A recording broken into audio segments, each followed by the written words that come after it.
Baik, untuk selanjutnya kita akan membahas ataupun kita akan mewawancari seorang pelaku usaha yaitu Bu Rika. Nah, sebelumnya kita akan menanyakan profil dulu ataupun profil dan juga karir sebelumnya sebelum berada di Geprek Pahlawan sekarang.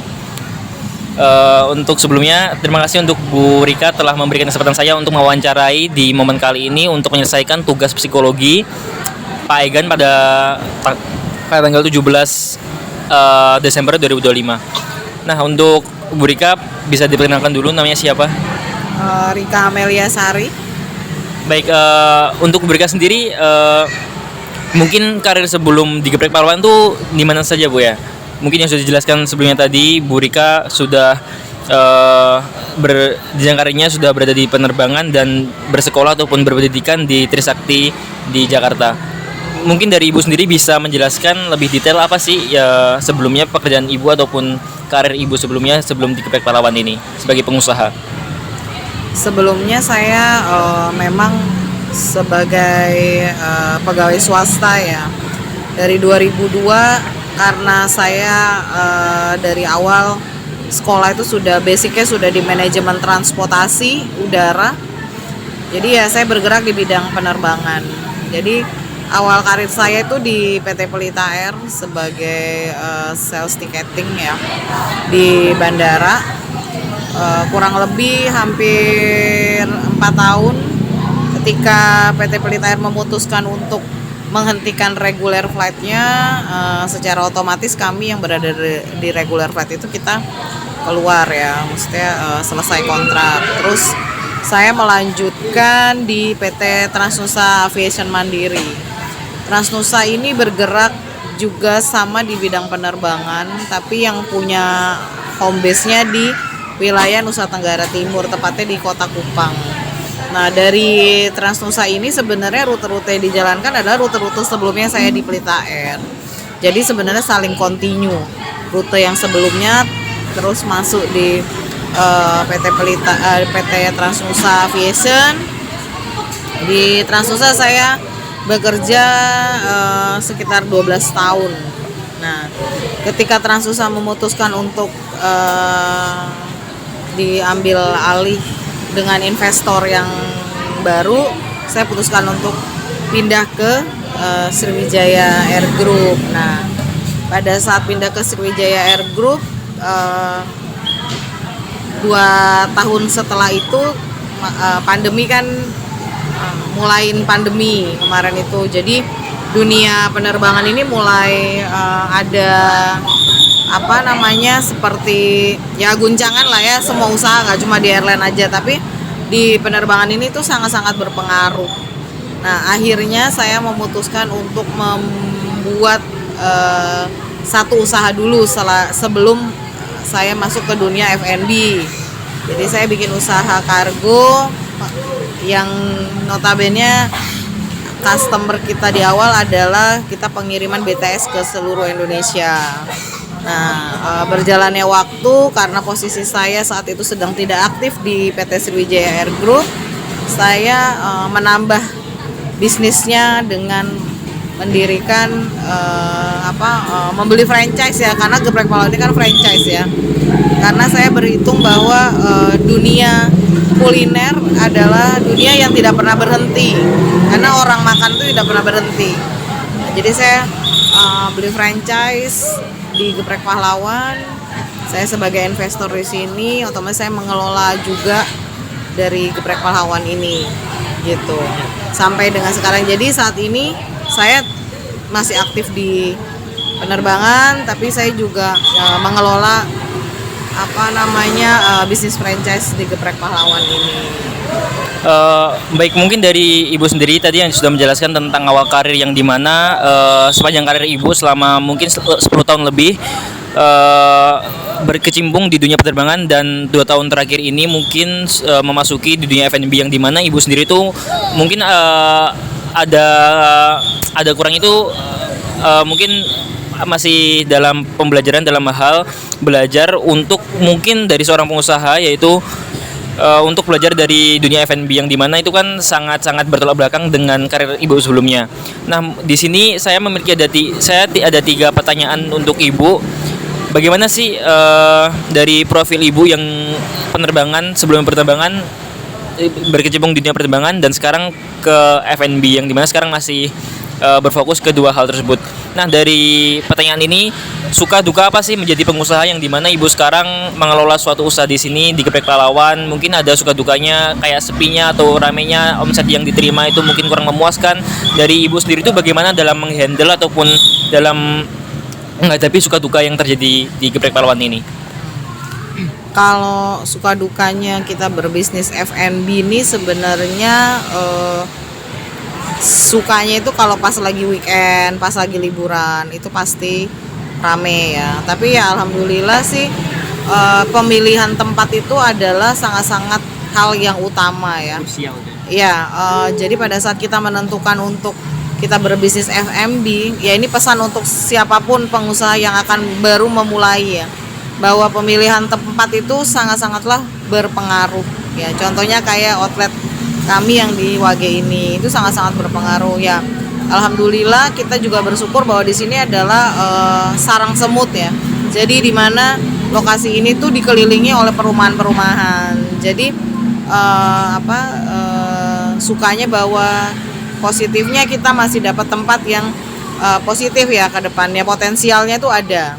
Nah, kalau dibilang dukanya, yang namanya bisnis otomatis itu ada naik dan ada turun. Ya satu yang harus diantisipasi adalah SDM. Ya, terus yang kedua adalah bagaimana pengelolaan bahan baku itu digunakan sesuai dengan prosedur. Ya. Kalau bahan baku dan pengelolaan ini tidak bisa sesuai dengan SOP, maka akan terjadi food cost yang tinggi. Walaupun rame, tapi kalau food cost-nya nggak bagus, otomatis dia akan berpengaruh dengan profitability-nya kita, gitu. Dan musim juga ada ya, karena peak season itu di saat musim liburan, di saat weekend, weekday, tanggal payday. Ya, payday itu pada saat orang gajian itu kan kita sudah punya indikator bahwa bisa lebih rame lagi gitu ya. Nah, itu sih lah. Dukanya apa ya? Dukanya kalau lagi kondisi seperti kayak belakangan ini kan hujan gitu, otomatis dine-in-nya pasti berkurang ya kan, otomatis omset kita juga turun gitu. Tapi kita positif aja bahwa ini akan ada batasnya gitu, karena musim itu kan nggak mungkin hanya satu musim. Di Indonesia kan ada 2 musim. Nah, jadi ya itulah positifnya kita gitu.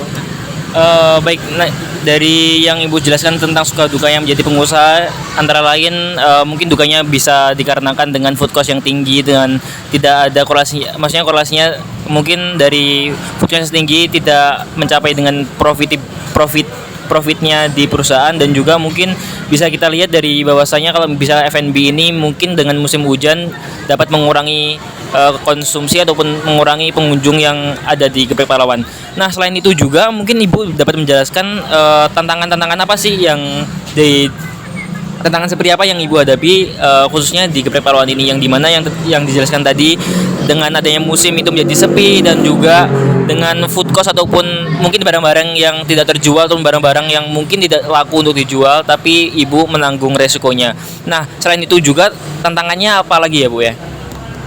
Kalau tantangan sebenarnya ya kalau di Geprek Pahlawan ini kita yang namanya yang tidak terjual itu dalam day to day-nya itu tidak signifikan ya. Jadi kita sebutnya adalah stok yang diproses hari ini dan masih berlebih atau tidak terjual hari ini tuh tidak signifikan ya. Bukan artinya tidak ada, tapi ada tapi tidak signifikan. Nah, kalau buat saya tantangan di kuliner ini sebenarnya cuma satu, adalah variasi dan komitmen.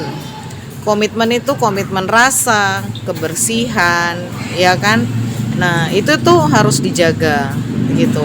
Tantangannya sebenarnya hanya itu kalau di kuliner gitu.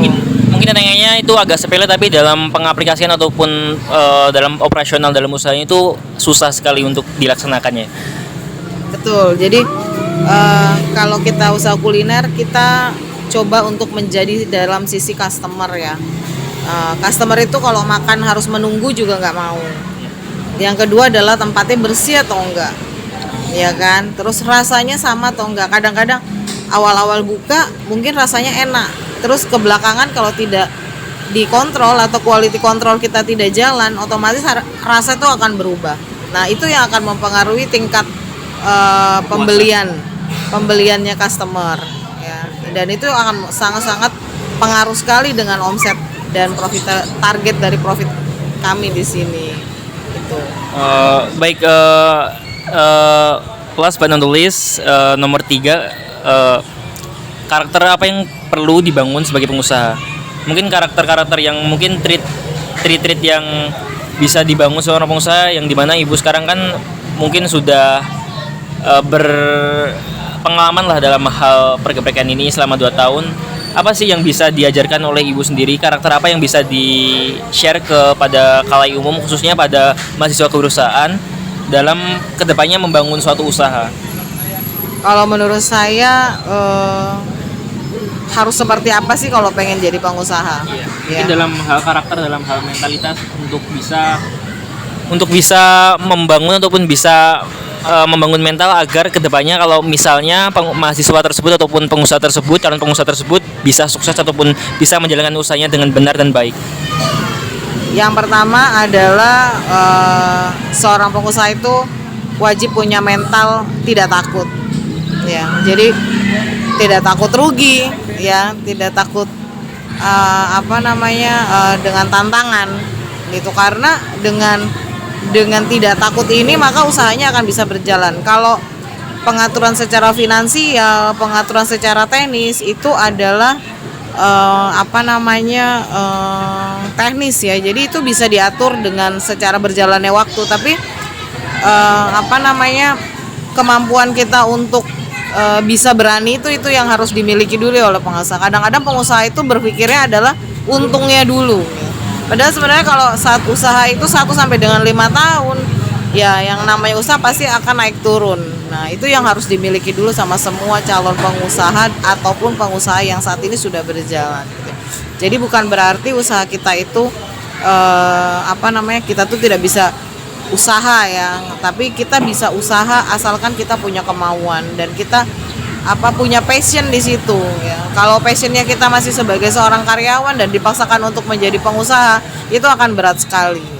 Jadi dengan kondisi saya saat ini, saya masih bekerja aktif dan saya punya usaha, artinya saya harus bisa membagi waktu, di mana jam kerja ya saya gunakan untuk bekerja sebagai tanggung jawab saya ke perusahaan, dan usaha juga saya harus memonitornya dengan baik, karena saya juga tidak mau bahwa usaha ini bisa left gitu ya. Artinya usaha ini bisa overlap dengan yang tadi saya sampaikan, kayak food cost yang tinggi dan lain-lain. Itu aja sih. Mungkin segitu saja Ibu Rika atas wawancara kali ini. Saya sangat terima kasih telah memberi kesempatan saya untuk mewawancara Ibu. Dan mungkin segitu saja teman-teman kesempatan saya kali ini. Wassalamualaikum warahmatullahi wabarakatuh.